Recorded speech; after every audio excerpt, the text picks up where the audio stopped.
Good morning. This is the Sharing Wheel podcast, and today we have artist George Martin. Welcome, George. Thank you. Thank you. Glad to be here. Oh, yeah. Like that you're here. George is an amazing painter. George, I counted like the awards, and I mean there were like dozens of awards of recognition of your work. I can't keep up with it. It was like, I don't know, it was like mid-40s, 50? Something like that. Yeah. Just be at the awards and the juried shows and stuff. Right. Yeah. You're also get some of my work in. Yeah. But yeah, Incredible. Kind of blows my mind. Yeah. See that. It's a nice reflection of your talent. Yeah. Because it all happened in 2001 when I started painting more professional. Mm-hmm. I've always painted as Yeah. studies, garden, Uh-huh. so on and so forth. But then 2001 came along and IBM Lotus cleaned house and out there I said, well, I'm going to start painting full. Wow. Shot. Wow. Yeah. That's sort of like shame that the job ended like that, but then it opened up a whole new door. door. Yeah. It really did. I was very fortunate to have that happen. Yeah. Very fortunate. Yeah, absolutely. And Not happier because of it. sure. Yeah, sure. Now you went to Vesper George School of Art in Boston. In the was 1969 your first? 69. Yep, 69. I started my first year, and it's a 3-year school. Okay. And graduated in 72. Mm. Fortunate enough to get a scholarship for the second year there. Yeah. Very well. And Helped my parents out. sure. And rent on Marlborough Street was $75 a month for a studio apartment. Can you believe it? those were the days. It was unbelievable. $75 a month. It was fabulous. Yeah, that's right. I had great teachers. We had a sort of a equal amount of fine art training as well as graphic design and art direction. Yeah. And of course, I had all those wonderful galleries up and down Newbury Street and Boylston Street that we had access to. Right. And not to mention the public gardens to go down there and paint. And true, also, true. Didn't think of that. Yeah. Having all those wonderful artists that came before us at the MFA. Yeah. It was a real gem to have the Museum of Fine Arts at end, as well as the Stuart Gardner. Yeah. What a really interesting time. Yeah, no, it was great. In Boston. Great. And like living back then. I mean, back then it was all relative. $75 a month. That was still a stretch back. But it seems rents seem almost extreme now. So also you were a beneficiary of the local. Was there a hospital nearby that had a cafeteria that you guys snuck into, or from Vesper George? We used to walk a couple blocks up the street. I think it was the Boston Medical Center. Yeah. We used to take advantage of the cheap lunches. It was That's fabulous. Great. Yeah. That's what Peter Wolf of Jake Isles. He lived in Cambridge at the same time. Yeah. Wow. And he used to sneak into one of the colleges, just pretend he was a student. He said they would never ID him. Go for free. A good benefit. It really was. Yeah. And also, we used to go Friday afternoons. We used to skip the afternoon class and go down to Daisy Buchanan. Oh, I believe Daisy Buchanan was Derek Sanderson, the Bruins. Was part owner of that. Oh, no kidding. And I think, if I'm not wrong, I mean, I think Daisy Buchanan was his mother's name. Oh, no kidding, huh? Okay. So we used to go down there and have lunch down there before our second class. but then it would spill over into the afternoon. Sure. Yeah, right, And, right. and my instructor would send a couple of students down to Daisy's to get us to come back to his class. It was very frustrating. 'Cause it was, Derek Sanderson, he was a he was a hard partying sort of professional athlete. Yeah. Which Very- in the day he liked that to was party. sort of I don't more know. common, you know. I know Robert McCloskey, the famous children's illustrator, artist. He went to Vesper. He went to Vesper. There were a lot of people that went to Vesper. Yeah. Davros Cosmopoulos, Bill Holiday, Okay. went to Vesper George. There were a lot of Well-known. well-known people in the business. Yeah. Both fine arts and also in graphic design and advertising. Yeah. David Curtis, which was somebody I had studied with not too long ago. I mean, he passed away, Okay. Yeah. but the late David Curtis, paint with him up at the Cox Reservation, Essex. Yeah. He was a great coach. Yeah. Really wonderful coach. Hmm. A lot of good humor too. We all loved to paint with him. Yeah. It was a lot of fun. Awesome. Yeah. So, and I know you do like portraits and studio work, but you also do plein air. Yeah.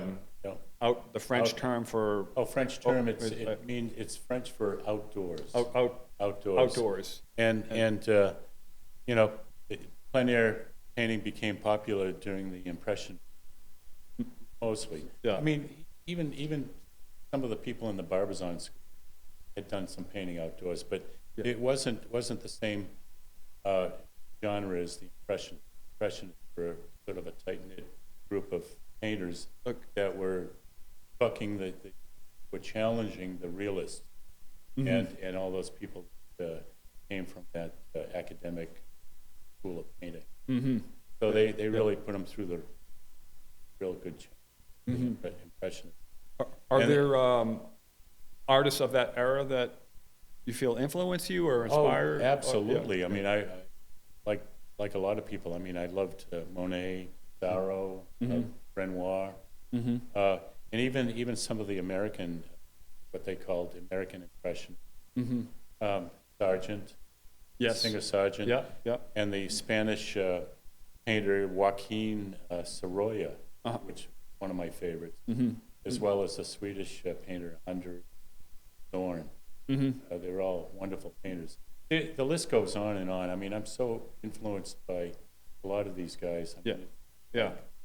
like, it's like breathing. Have these space, time to get inspired. Yeah. Interesting. And so when you're sort of scouting for a place to paint, a landscape to paint, describe like how does that play out? Yeah. What's the search Well, like? I like to hike. That's something I love to do, and I always have my camera or notebook with me, sketchbook sometimes with me, small sketches, sort of as a reminder to go back to places. I see them. Yes. Yeah. I usually, if I find a place, I usually go back to that place 2 or 3 times. Usually trying under the same light so that I get the same sort of picture. But it's always different. They're all every time I go back the second time, Sure. it's always different. There's always something more to add to the painting at that point, something more interesting. Right. So it's never the same. Yeah. But I usually go back at least 2 or 3 times for 2-hour session because the light changes so quickly. Yeah. And I try and remember what the light was doing initially. Yeah. Sometimes I'll set up, if I can't go back to that same place, if I'm way up in Maine or someplace in Vermont, if I can't go back to that place, I'll take a picture before I set up and after I set up, so I have some kind of a reference. Right. A reminder. Yes. A reminder. I won't use the photographs because you lose a lot of detail in photographs, especially in the shadow areas. You don't see it. Yeah. You don't see it. You experience it while you're out there, but you don't see it. Interesting. Yeah. I find that using a JPEG on a computer screen gives me more of a gambit of color. Okay. You know, I can see more in a JPEG, but nothing is so pristine and so right. Seeing it from life. Yeah. Yeah.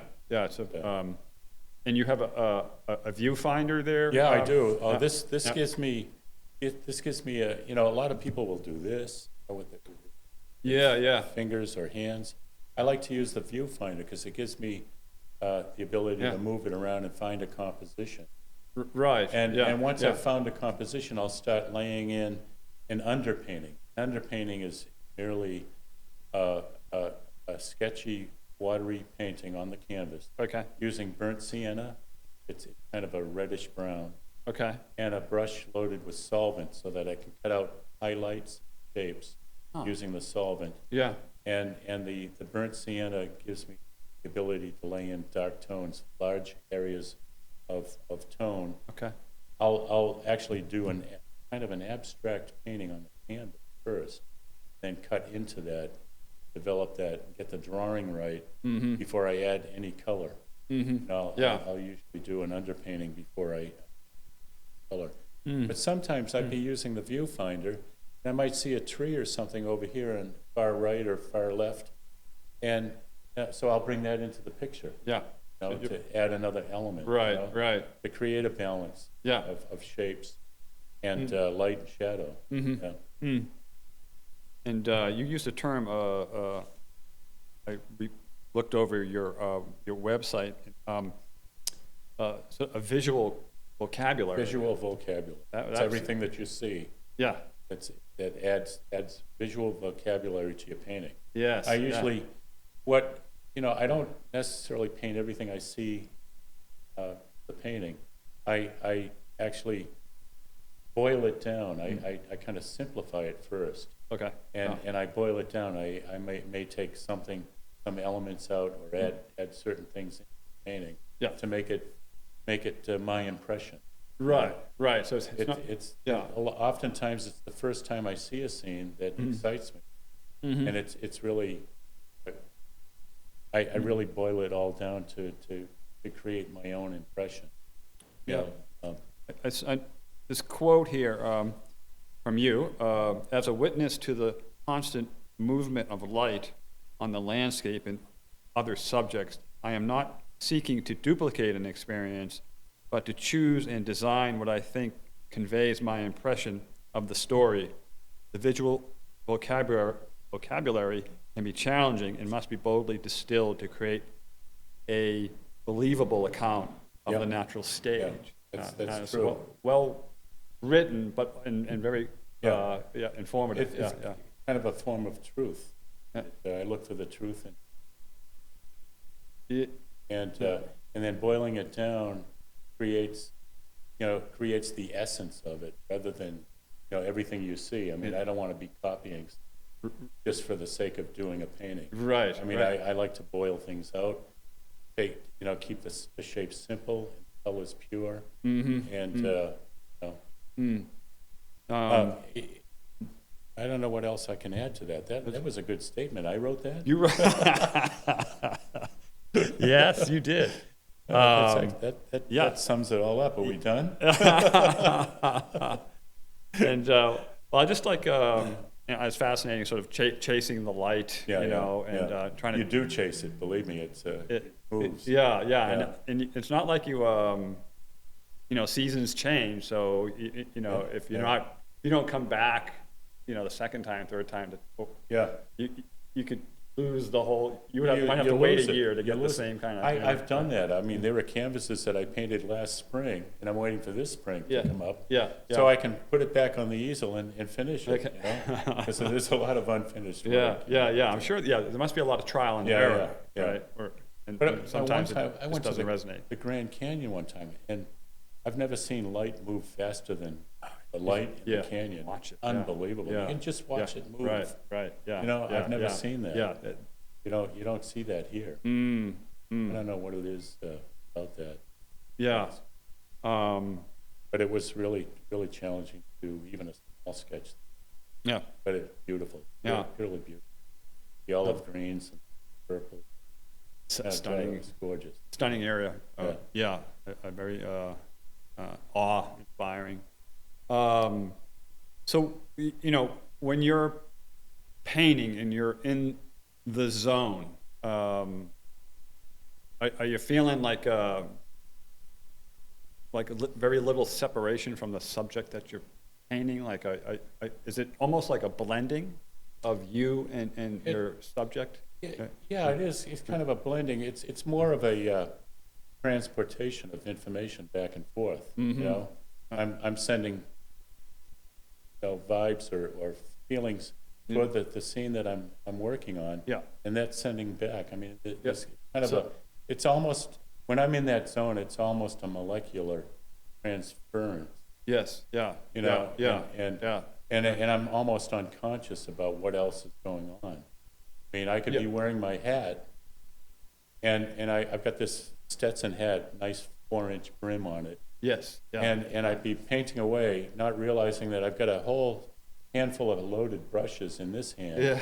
and a brush in this hand, Right. and the insects come by and they want to land on my head. Yeah. Yeah. And I'm swatting them away and stuff, and I don't Right. realize it until after I've painted that I've got all these skid marks under the brim in my hat. Very colorful thing. So in a I sense, can that's almost interesting. display it as a painting, You could have like an abstract painting. you could have your own hat line. That's right. That's right. You sell the painting along with the hat or something. That's right. Yeah. That'd be fun. So yeah, that's interesting. Where the landscape is conscious of you in a sense, Yes. and you're conscious Yes. of it. I am the tree. Yeah, so I am the tree. it's more of like an indigenous Yes. sort of like view of nature, Yeah. and the painting sort of your gateway You into get, that, You get to spend this holistic time with nature You're and out, everything around it. yeah, you're with the It's elements. kind of a and- surround sound Yeah. of Re- beauty yeah, and sounds, wildlife. yeah, It yeah, yeah, just all comes together. It's a wonderful treat. absolutely. It's a real treat. And it's there's a place for studio work, but being Yeah. outdoors is, Being outdoors, It's, it's nothing like it. yeah. It's nothing like it. They're two separate things. yeah. I mean, being outdoors allows me to bring some of that knowledge into the studio because, Yeah. if I didn't Sure. paint outdoors at all, I wouldn't have any of the vocabulary to work on these studio paintings. It becomes more mechanical than holistic. Mm-hmm. It's Yeah, a very, yes. um, And are there, now I know one of your paintings is beneath the Salem Bridge, looking up at the, sort of the, bridge series. yeah, that's I oftentimes. different. Yeah. Yeah.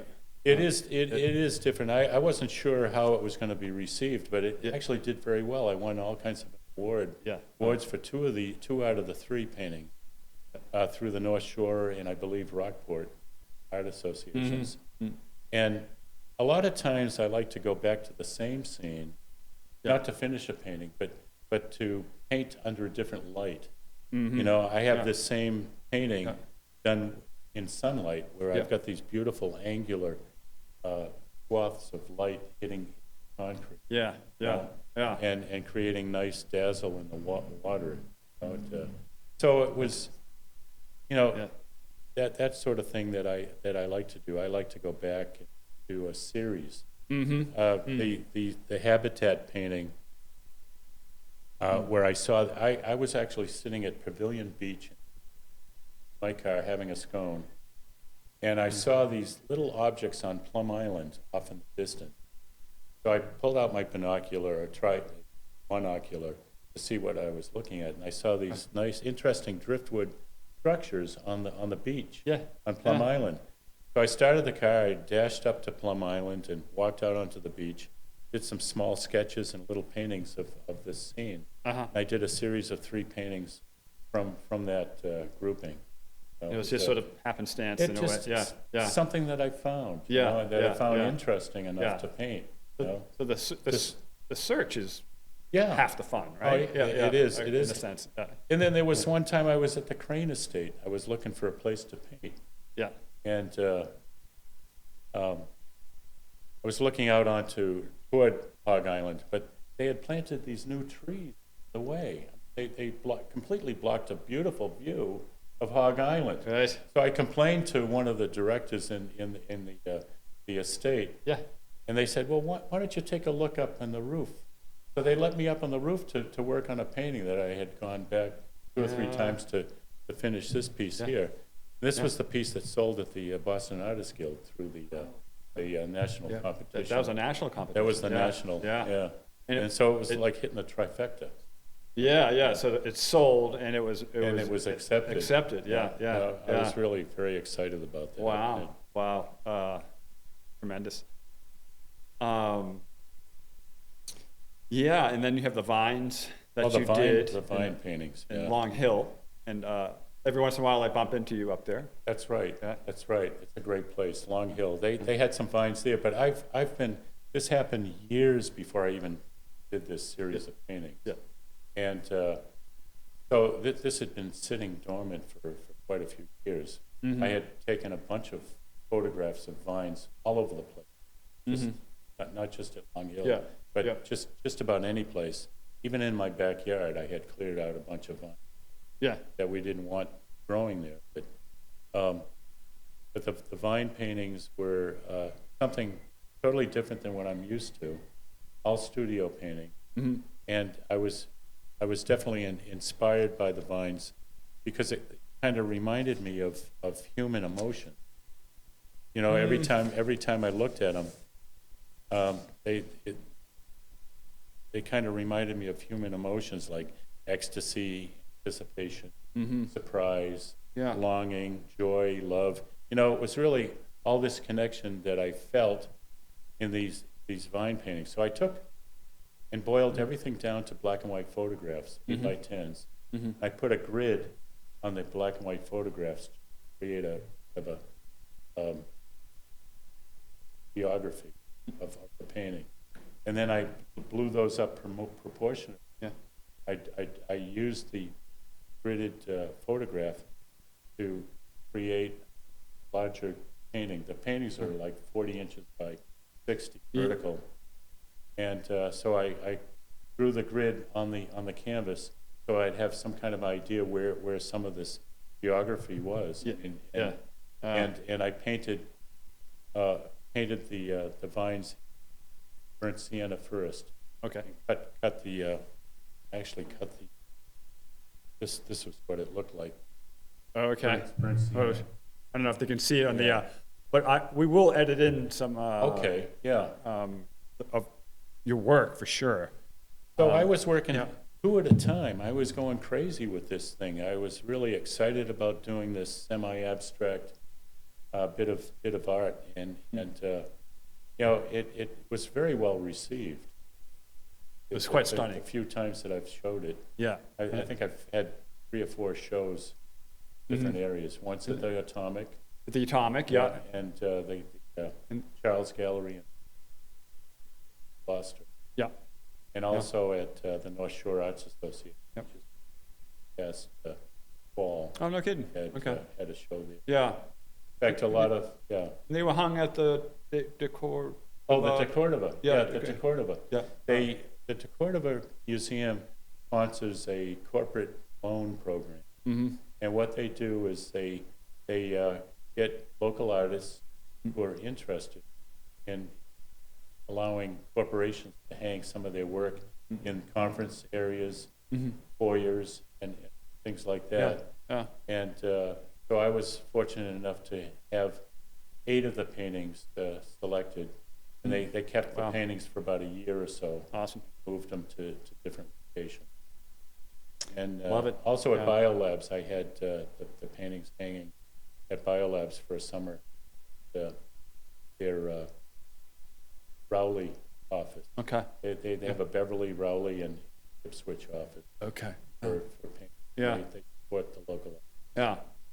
So, Yeah, that was a treat. Yeah.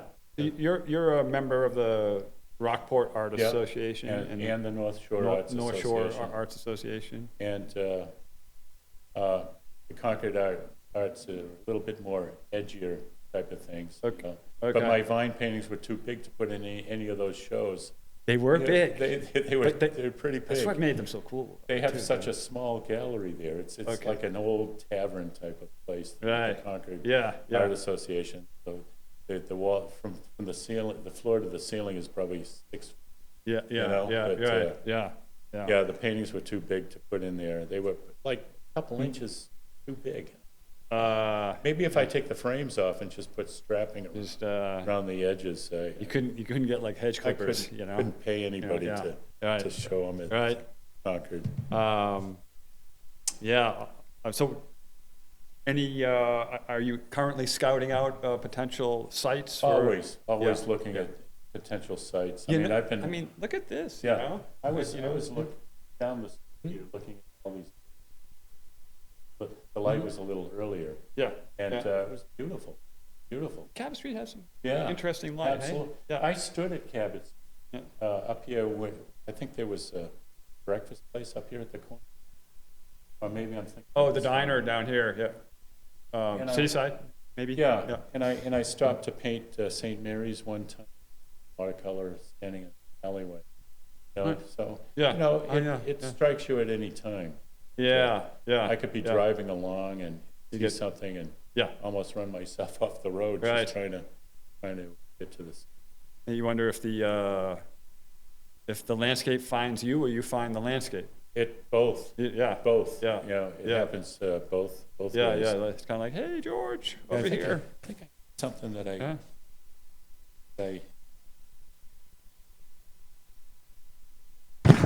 I'm sorry. Oh, no worries. No worries. Get my note. Yeah. What- No, what- no, yeah. go ahead. Okay. Yeah.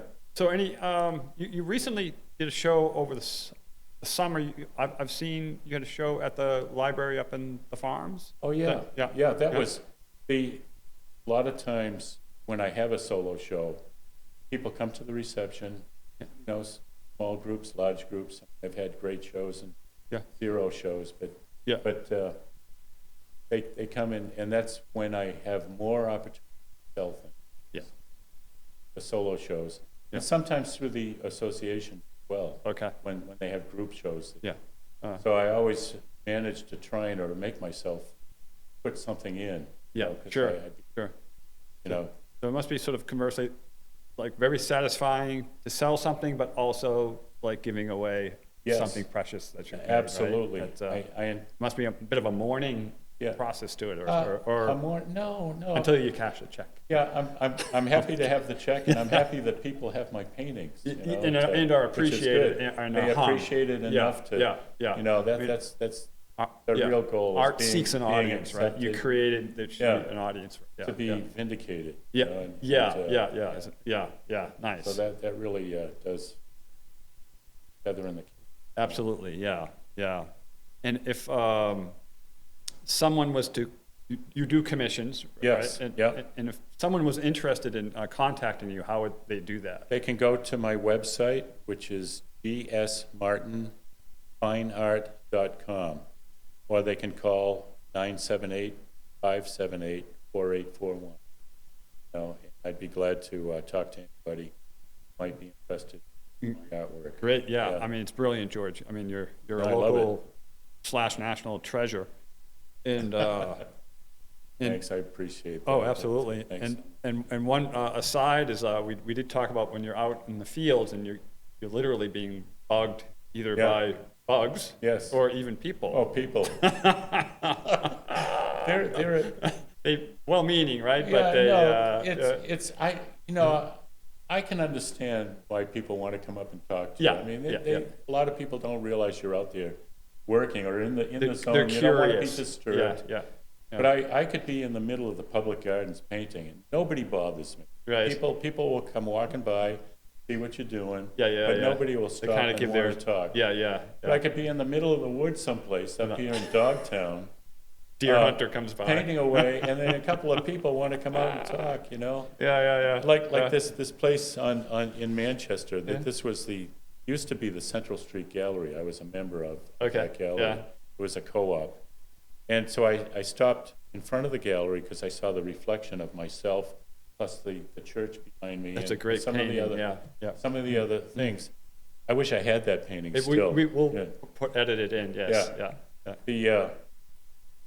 So I'm painting away. I'm really getting into it. And then this woman came by with her little dog. She wanted to talk for an hour. I said, no, I can't. So I kept going back. It's tough, And right? she kept on coming by, and I said, there's no way I'm going to finish this outdoors. Yeah. I got a lot of it done, Yeah. but I did the rest of it in the studio. In the studio. It was just no way I was going to get this. That's a good use of the studio. Pass the dog. Yeah. I should have brought some dog biscuits or something, threw them across the street. And I saw that you brought a bag with you. Yeah, this is my, these are my tools. This is my kit. And So- the way I like to do this is I make my own canvas panels or using linen. I like to use linen Okay. or cotton canvas.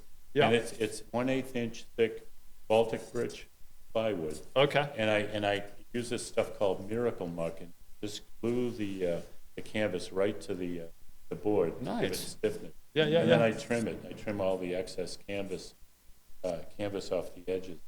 So that's how I make my panels. Cool. And I also like to stretch my own canvas, stretcher. Mm-hmm. It gives me, I appreciate what goes into it more Yeah. than buying it from the store. Yeah. That can get pretty expensive too. It can, What I do right, is I yeah. buy big rolls of linen or canvas, Okay. and it lasts me for quite a while. Yeah. Yeah. I Right. can really make it stretch. Mm-hmm. And then my panel, one of my paint setups is this clam box.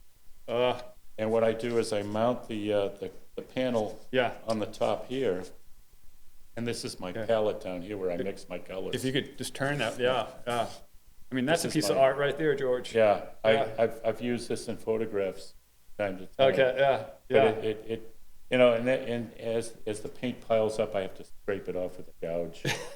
Just Sure. scrape it all off. Yeah, to yeah, yeah. Keep it from Right, yeah. falling out of the box. Yeah. So you can open it. Yeah. But that's wow. my palette. And I use tube Yeah. paint. Yeah. My brushes are tiny hog bristle brushes. Okay. And Yeah. I keep them very clean so that they'll last. Yeah. You know, I'm sure cleaning them is. These are actually pretty old brushes. Yeah. Eventually, the flat brush, because I use the edges a lot, Mhm. they kind of round out and they become filberts. Yeah. So that's when I retire them, get new ones. Okay, yeah. But, these are great brushes. Mm. Of brushes. Sorry. And then do you have like keep forgetting I have the camera. a on me. thermos? Do you have like a coffee thermos that Yep. you have? Coffee or tea. Yeah, And, yeah, and, yeah. and I also bring plenty of bug spray. Bugs.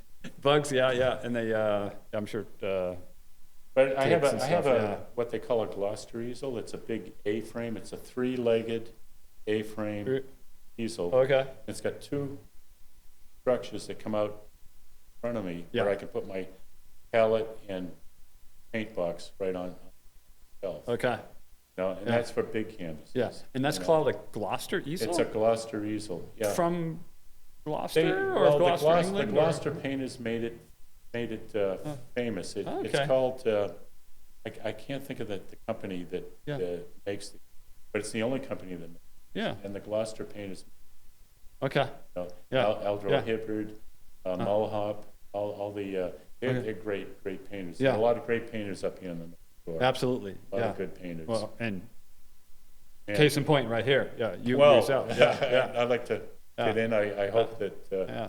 someday I can get pinnacle. Well, I think, But, yeah. I think you're right there, George. Well, thanks. Yeah, for sure.